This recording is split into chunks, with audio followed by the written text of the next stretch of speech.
Well, hello everyone. Welcome to Truth Noir.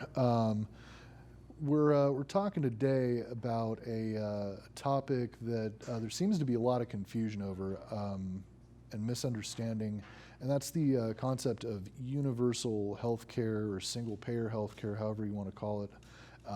So here to help me discuss this topic is a fellow concerned citizen, stand-up comedian, and podcast host, which he'll tell you a little bit more about that, Mr. Bronston Jones.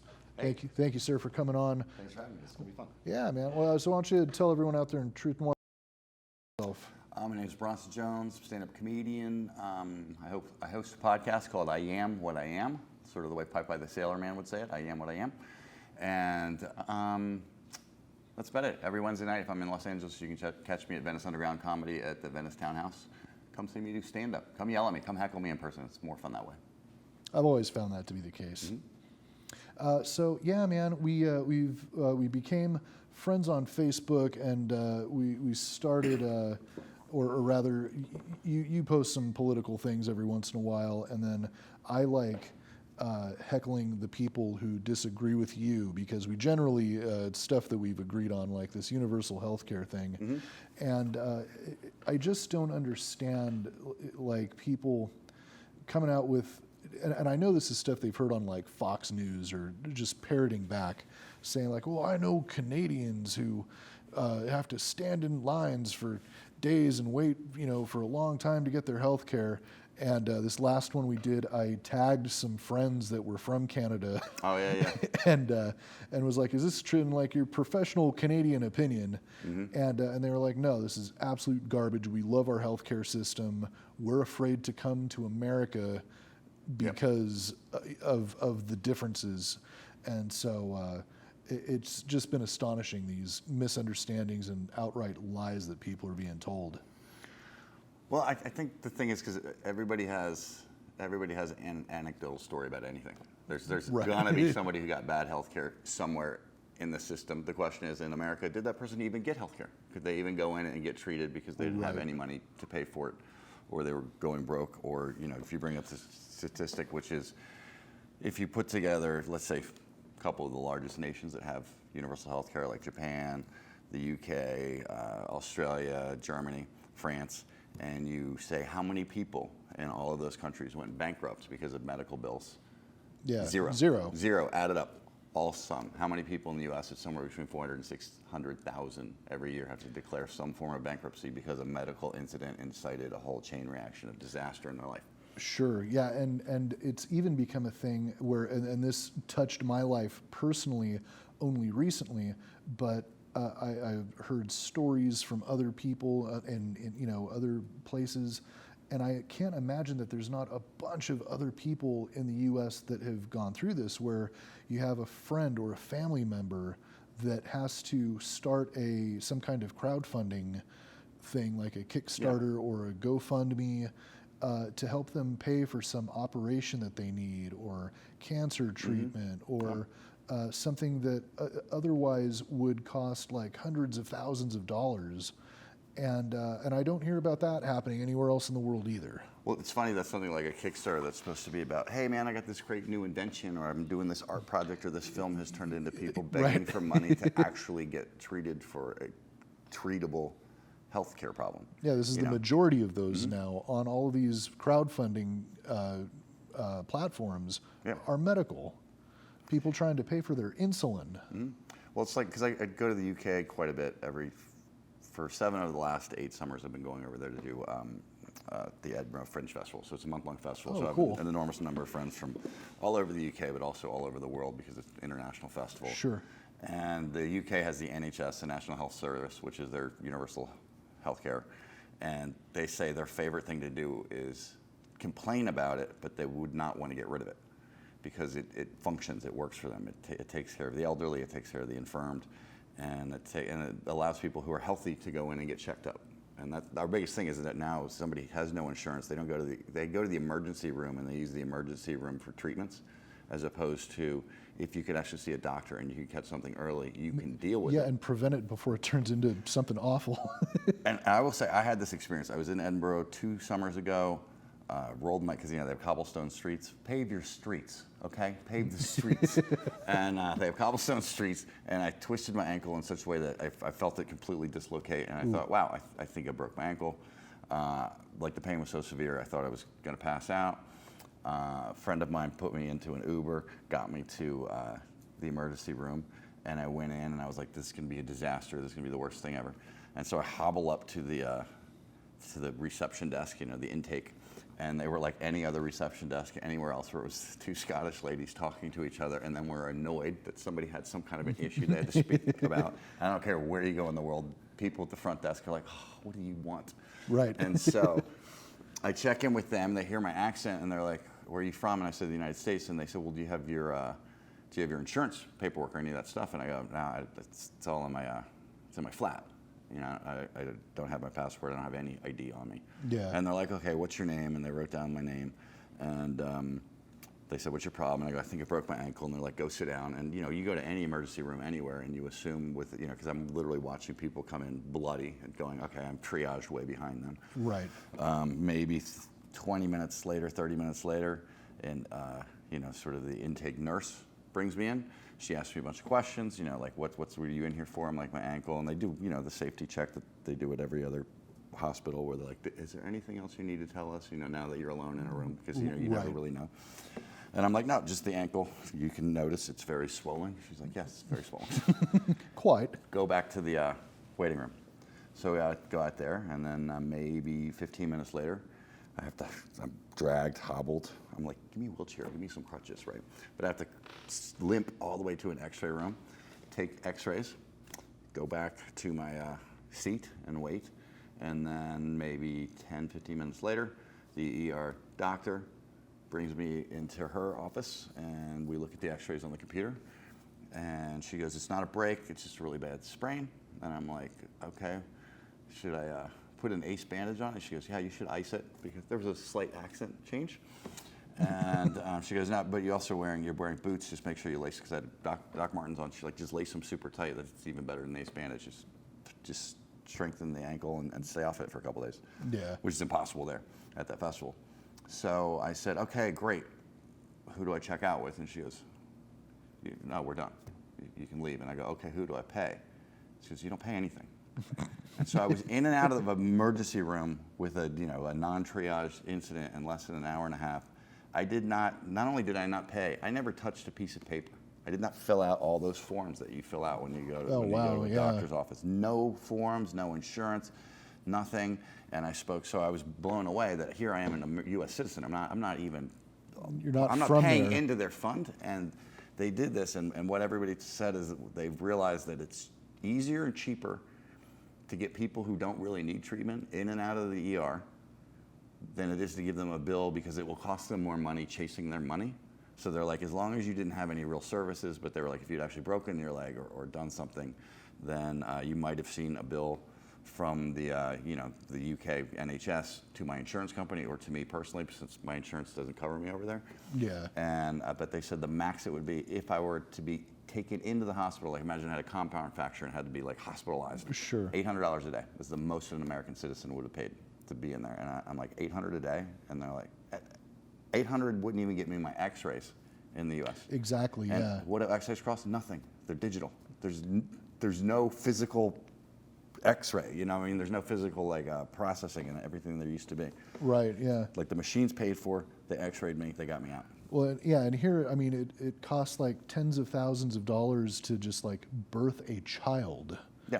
And you're in there for, I think they even send you home at the end of the day. It's usually not more than like a normal, non-complicated childbirth. You're not in there for more than a day or day and a half. You're starting your life with a medical bill. Yeah. And one that, a lot of people make that in a year. Mm-hmm. Like, it would take a year to pay that off. Which is why everybody should use birth control. Yeah, and if you can't afford birth control, pulling out works pretty well too. Yeah. It's a pretty novel concept, but all of that aside, these questions of well, who's going to pay for it? Their taxes pay for it. your taxes would pay for it. Can I make the capitalist argument for Sure. universal health care? Why should General Motors care? Why should they be billed to pay for their insurance of their employees? Why is it their problem? Yeah, it's ridiculous. Why doesn't every other industry that's not the insurance industry lobby to get universal health care? Because they're already paying like into it. Because I used to work on a lot of films, and we have our union crew. You have your payroll taxes that go towards Social Security, et cetera. Yeah. But then you have P&W, which is pension and welfare, that goes to the union, so that the union can pay for the health care and the pensions of the Sure. employees. Now, unions actually should be fighting to not have universal health care, because basically one of the main reasons anybody I know who joins SAG and the artist guilds, they join it for the insurance. Now, see, a union should be like, no, keep it privatized. Why? Because they need us because this exists. You get rid of that, then they can negotiate your rate, but I can do that on my own. And so I think unions should be more scared. And if you're a GM and you're trying to bust unions, how about this? Get rid of the insurance off of your paycheck. Here's the other thing: is when you hire an employee, is say I make $100,000 a year is what I see coming to me. Or let's keep it an even number. An employee makes $100,000 a year. Is they're like, yeah, I make $100,000 a year, but you know how much you cost to the corporation? Another 20% for your state and federal taxes. Yeah, they're and paying then your health employment care and all your tax. benefits that they're talking about. Yeah. So the company is looking at you like you cost them $130,000. They don't care what you bring home. That doesn't mean anything to them. They're like, what does this person cost me? And so the company should be like, let's get rid of that line item. Let's give more money to the people if it's going to get taxed directly to the people, or give more. So you'd make more money if you didn't have your health insurance paid for by someone else, because you're paying for it. We're paying for all of these things. And people are too simplistic to go, oh, that is a cost that's hitting me. I've just never seen it, so it doesn't mean anything to me. Yeah, exactly. Yeah, and then that works the other way too. Like these companies that are like Walmart or Amazon, where they just acquired Whole Foods, and now he's cutting all the benefits for the part-time employees. Those people are still having medical bills. Yes. And if they can't afford them, they are getting a large part of that is getting hit on your taxes. There's more of that money that should be going into like either the general fund or whatever, but it's going for these other programs where in this system where we do have private insurance, they're not able to afford it, so it falls on everyone else's shoulders. Yeah. And it just makes no sense. Like the corporations that'll spend tens of thousands of dollars to bring people out with their PowerPoint presentations arguing against why you shouldn't unionize, and that's a bad thing, or hiring strike workers. There was one, because I'm a pharmacy tech, and I saw an ad for a job that was $2,000 a week that they want to pay people to basically be scabs, to do strike coverage for a protest up north. Okay. No pharmacy technician makes $8,000 a month. Yeah, but they're temporary, and they're there to block something. I mean, I don't agree with it, but I mean, it makes financial sense to. Like again, the corporations are going to fight unions tooth and nail. Yeah. And unions, they exist for the insurance.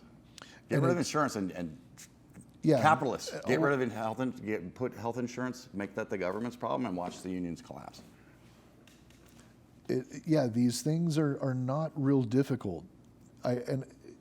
Like just the fact that they're spending all of this money, and it goes the same with anything. Like a pothole in the road needs to be fixed. Instead of fixing the pothole or a series of potholes that has created a situation where people are now demanding a ballot measure to fix the thing. Well, all of that money is getting pissed away on advertisement to convince you to vote for the ballot measure, to raise taxes, to fix the roads. Like that would be more than enough money to just fix the roads.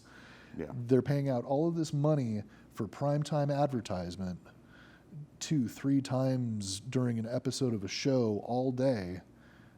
Just fix the roads. Yeah. I think the U.S. also has a massive infrastructure problem where I think it's something like 50 or 70% of the bridges are in their last stages. Out of code, yeah. Yeah, they're going to fall, and it costs a lot more to to fix a bridge that's collapsed, let alone all the issues that causes. With, say, imagine one bridge and the LA collapsed on one of the freeways. Imagine how that would just shut down the entire city. Oh yeah. I mean, every time something happens where they have to shut down the full 101, like somebody's jumping off a bridge or something, it's like it's a disaster. What happens? Yeah, for the entire rest of the LA metro area, if traffic weren't bad enough. Mm-hmm. But yeah, it's just. But I've talked to people about it, and they say it's because you want to cut a ribbon on a brand new project. You don't want to be the politician who funded fixing everything that's wrong, because there's nothing to see. You're just kind of like, yeah, of course you fix the road. You're like, no, that's not an of course. It should be. But but that's the same thing with like we were saying with the healthcare. It's like people going to the ER when they should just be seeing a GP way earlier. Yeah, exactly. Before their cold turned into pneumonia or their flu. Anything before they're, I'm kind of getting tired. When I haven't eaten for a couple hours, that's a sign of diabetes. Like your body is not efficiently using sugar. Partially, no, sometimes. You just healed me. It could be. It's just the thing that frustrates me is I think it would just be it works in every single other westernized, industrialized nation. And for people to say it can't work here because we're bigger, you're like, yeah, but it's working all through Europe. And everybody's going to have some horror story about one guy who waited, but we've got 20,000 horror stories every year of somebody who died of an easily treatable disease if they had gone in and caught it early. People not being able to afford insulin is the one that kills me. Oh, I mean, it kills other people. I don't have that problem, but or EpiPens. That too. When they jack the price of those up, you're just like, why is one company in charge of basically the full supply the entire world supply, or at least the entire American supply of EpiPens? Actually, we had some pictures that are fun. Let's queue up a couple of those. We actually only have 10 minutes left. There was one about running with the bulls in Spain. Can we find that one? That's why we don't have health care. Yeah. Average hip replacement, $40,000 in the U.S., $7,000 in Spain. And the anecdote is this means you can fly to Spain, live in Madrid for a while, learn Spanish, run with the bulls, get trampled, get your hip replaced again, and fly home for the same cost. And then you've had some rockin' life experiences in the meantime. You have something to talk about.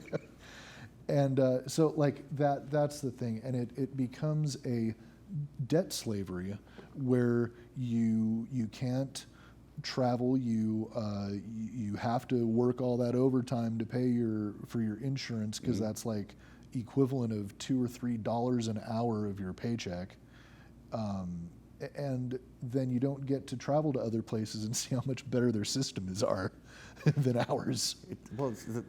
The strangest thing to me is America, it's a beautiful country. It's beautiful to look at, but I'm blown away by how many Americans don't even bother to get a passport. And to them, the concept of leaving the country to see how other people live and to realize that everybody in the whole earth has the same concerns. We're all just trying to get through this. Exactly. We're just floating around on this crazy rock. And we're all just trying to live, and that they think that everybody's so different. And really, when you realize everybody's the same, and then you start looking at the system other people have, you say, oh, that's a problem with this system. This is a great thing here. But the fact that we are so wealthy and so much of our money is now been basically just pulled into it's a top-heavy system. At a certain point, it has to collapse. Yeah, the upside-down pyramid collapses. That's how that story ends. And it would be nice if it did it in a rational, reasonable way, and not people going violently crazy. Instead of the way it does every other time that there's been a necessary change in history. It's the same the world over. With places that we go and destroy militarily and then we rebuild their country. How about if we just not do that, and then we're not spending all the money to rebuild their country, and we're not pissing away all of the money on big fireworks displays. It just none of it makes any sense. how about we respect human life on the other side of the planet? Yeah, and it would be And we treat our vets right when they get home. such an Let's take easy care of those switch. guys. Yeah, let's not send them to do horrible shit for no reason, and then also the ones that have heretofore, take care of them, put them in housing, help them get work, and transition back into a society that they left for a while. So easy. And the people that are all about the military seem to be the ones that vote against all of the VFW aid programs, and it's like you only love the troops while they're out there somewhere else. Don't care when they come home. I love. Here's a fun argument, because I'm assuming anybody watching is a liberal. Here's a fun argument today, is when people are like, socialism's bad, we can't socialize healthcare, and we all know schools, we all know firemen, we all know police, we all know to throw that in there, like, yeah, we've already socialized this stuff. These emergency services, let's continue the emergency services through the ER into non-emergency medication. If you really want to drive them crazy, explain to them that the U.S. military is the largest socialist organization in our whole country. Exactly. Basically, the U.S. military does an enormous amount of socialist work, and the guys, the men and women, boys and girls working for the Army, most of them are incredibly, incredibly cool, hardworking, dedicated people. I don't appreciate what their bosses are making them do, but the people doing it they're just doing a job, and they're learning. They are learning. Like, what people don't know is I spent the last 7 weeks training, physically trying to lose weight, and I was training with the Army in order to jump out of a plane with the Army. So, go Army. And everybody I met is just like, they're so cool. And a lot of these kids who are pre-recruits, they're getting ready to go to basic training, is they're in it because they're truly trying to learn a skill. And the Army is not. The infantry is the Army we always see and talk about, but there's an enormous supply chain, there's enormous administrative staff, every trade you want to learn is in there, and so a lot of people do go in there because they want their college money, which is also getting cut. Right. And a lot of them are going in there to actually learn a trade that then translates back into the real world. And but it's a socialist organization. I don't care what anybody says. It's like it's run by the government. It's paid for by the government. Your taxes are paying for it. So Exactly. You believe in socialism. If you start chanting rah rah military, just say rah rah socialism. Yeah, well, and what I don't understand is people that'll be like, okay, yeah, we went there, got paid to learn a trade, but then we'll disagree with the government paying for someone else to go to college or a trade school to do the same thing. Yep. That doesn't make sense. Or I like the people that say, well, they shouldn't forgive student loan debt because I had to pay mine. That kills me. That is what are you, a goddamn child? Like, that's almost like saying argument. I hope they don't cure cancer because my brother died of cancer. Like, that's usually the reason people are like, wait a minute, look what the struggle I had to live and that my brother did not survive. Why would I want anybody else to have to go through that? That's what it is. Yeah, like they're teaching a lack of compassion. Like, a lot of this stuff is, help your neighbor. And all of that's getting washed under by you didn't go to school, so you don't deserve health care. You don't have a high enough paying job. Well, why should I be responsible? Or, there is a massive campaign, I think, of teaching a lack of compassion. Well, I'll admit this. I was raised in a very, very conservative, fiscally conservative Republican family. So it wasn't it's not about the Bible. It's not about getting Christianity, my God, look at their horrible lifestyle. None of that. Yeah. It's the whole pull yourself up by your bootstraps. Sure. And the more I traveled the world, is the more I realized that when I go into a small village in Thailand and I see how the people are living there, that they can't pull themselves out of it.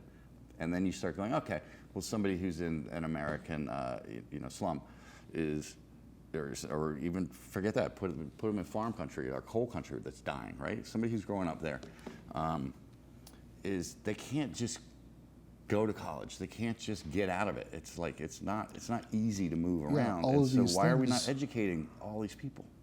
Educate them all. If you get an educated society, everybody benefits. Why isn't all university and school free? Yeah, that doesn't exactly. mean, and that, I think that should be you test into it. Not everybody needs a college degree. Like there's an enormous number of trades, but we should be educating people Sure. so that we have the best and the brightest actually doing the best jobs, and not they couldn't do it because they're poor. Yeah, well, and it seems like that's what they do in Europe. It's like you can go the college route, like you take a test at a certain age, and it's like if you want to go, you want to get a tech certificate, like a trade school thing, then you do that. You learn how to be a baker or an auto mechanic or something necessary, but you go that route. Or if you want to go to college and get a doctorate degree or whatever, then you go that way too. Figure out what people are good at instead of making them learn the goddamn Pythagorean theorem. No one needs that. No, I use it all the time. I write all of my jokes using the Pythagorean theorem. Really? No, Okay. never. I was going to say, please enlighten me, because However, I will throw this argument out there, because everybody gets into the whole like Common Core with the math, and they always show why is this problem so complex, and they don't realize that every single day of their life they do it when they're making change at a cash register. Right. And something costs $152.78, and then they give them 160 in the way that they reverse math things, the whole like 158.72, and here's 159, here's 160, 70. You know, like you add it up. That's completely what this Common Core new math is like people just don't realize numbers work backwards and forwards, and when you try and explain it, they're really like, yeah, but it's so complex. You're like, yeah, you teach it. Everything's complex when you're first learning it. Yeah. Yeah, I mean, I like the concept that they encourage learning how to do a problem multiple ways. Yeah. I'm a math kid, so for me, when I see a math problem, I love going, oh, I can solve it this way, this way, or this way. And some people really just don't get the other two, but if you teach them all three, they'll get the one. Yeah. The number's going to come down to what the number comes down to. Yeah, I mean, Which is free healthcare for everybody. Right. That's what the main point of this episode was, you guys. But yeah, unfortunately, we're running out of time. Thank you so Bernie. much. Yeah, also vote Bernie. Just go for the original Coca-Cola recipe, Bernie Sanders. All the others are watered down. The reason why there's a huge campaign against him, Huge. he can't win, is because he can, and everyone supported him last time. And Hillary Clinton suicided a bunch of people. That's a topic for another I episode. didn't even need to get in that. It was just so obvious she's going to win that nobody. Oops. Anyways, Thanks, Trump. thank you, sir. It's been a pleasure having you on. Yeah, Hope we thank can you. do it again sometime. I'm way funnier on stage. When when some other horrible abomination confronts society, you come back on and talk to me about it. Yeah. And then, yeah, in the meantime, folks, we'll catch you next time. Thanks for tuning in, and wherever you're going, get there safe. Bye.